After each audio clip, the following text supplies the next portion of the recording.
Infection சம்மந்தப்பட்ட பிரச்சனைகள் வர்றதுக்கான வாய்ப்புகள் இருக்குங்க.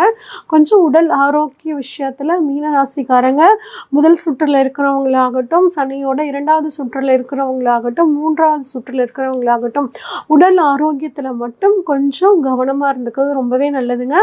இந்த மாதம் முழுமையாக நல்ல மாதமாக மாற்றிக்கணுன்னா மாதந்தோறும் வாரந்தோறும் சனிக்கிழமைகளில் பாருங்கள் அனுமன் வழிபாடு 2 வெத்திலையாவது சாத்தி அவரை வழிபாடு பண்ணுறது உங்களுக்கு ஒரு நல்ல யோகத்தையும், மாற்றுத்திறனாளிகளுக்கு உங்களால் முடிஞ்ச உதவியும் ஆத்மார்த்தமாக பண்ணிட்டு வாங்க.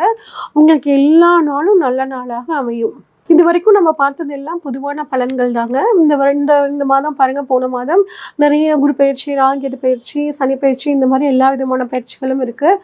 ப்ளஸ் இப்போ உங்களுக்கு திசாபுத்தி ரீதியாக நீங்கள் என்னெல்லாம் நடக்குது அப்படின்னு தெரிஞ்சுக்கிறதுக்கு ஸ்க்ரீனில் தெரிகிற வாட்ஸ்அப் நம்பருக்கு உங்கள் ஜாதகத்தை அனுப்பிச்சி வைங்க. ஃபுல்லாக டீட்டெயில்டாக அனலைஸ் பண்ணிவிட்டு உங்களுக்கான